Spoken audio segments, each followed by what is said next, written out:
Hello everyone, welcome to Don's Field of Dream Cards. My name is Don Kulikowski. I live here in Pittsburgh, Pennsylvania, and I enjoy collecting vintage baseball cards. Wanted to share a little bit of what I love to collect for my collection tonight. This is actually my very first video.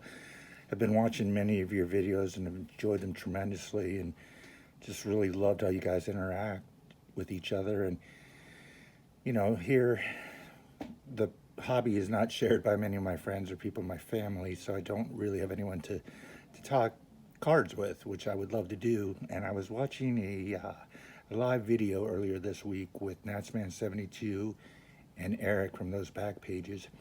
And I mentioned in the live chat that I never really had the nerve to make a video, but would love to interact with some of you guys. And they both said, hey, if you have a cell phone, and just turn it on and talk and show some of your cards. So that's what I'm going to do today, and appreciate those guys encouraging me.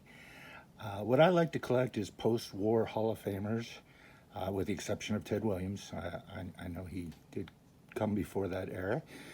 But so what I have here is a couple of the collections that I collect with just Hall of Famers. And the first one on the left there is a 1964 Topps stand-up with our own Pittsburgh former player Roberto Clemente. I collect these in PSA and SGC. Some of my collections, as you'll see here, are a little bit different. I just love the yellow and green backgrounds of these cards. They just have always popped to me. There's nothing on the back, no stats, but everything you see is on the front. My second collection is the 1956 Topps. I love these cards, like many of you do. There's just something about them that pop out. And I do collect these in SGC and PSA as well. The third card you see here is Johnny Bench's 1976 Topps. And this collection has sentimental value to me. I started collecting when I was 9 years old in 1976. A neighbor bought me a pack of cards, and they were the Topps 1976. And it just brings me great memories of growing up, and just not only do I love the way this set looks, especially this Johnny Bench card. It's always been one of my favorites, but it's where it all began. I do collect this set only in SGC, only the new labels, and only 8 or better.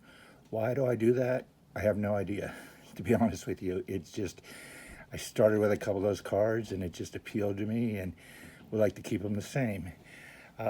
Next, let me show you the rest of what I collected Hall of Famers. And I started collecting Hall of Fame PSA players. And in the middle of collecting this set, I bought an SGC card for the first time. And it was actually a Duke Snider, which, I'm sorry, I do not love these stands, which is not shown here. But I felt it didn't fit right.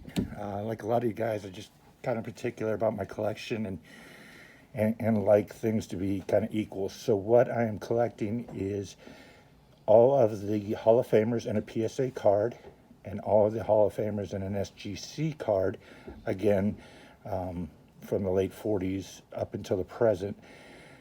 Don't necessarily have to be rookies, does not necessarily have to be their most expensive card, but my goal is to get one of each and put them together. PSA, I'm down to Ted Williams and Satchel Paige. In SGC, I'm down to about 12. Although with my Satchel Paige, which I am going to show here in a minute, I probably will not be able to get one in PSA and SGC. So I'm going to maybe have to get a reprint of something to put there. My collection varies. I've shown you some vintage cards here with mid-grade to 7s, but my collection varies quite a bit. You might look at these cards and go, why do you collect these?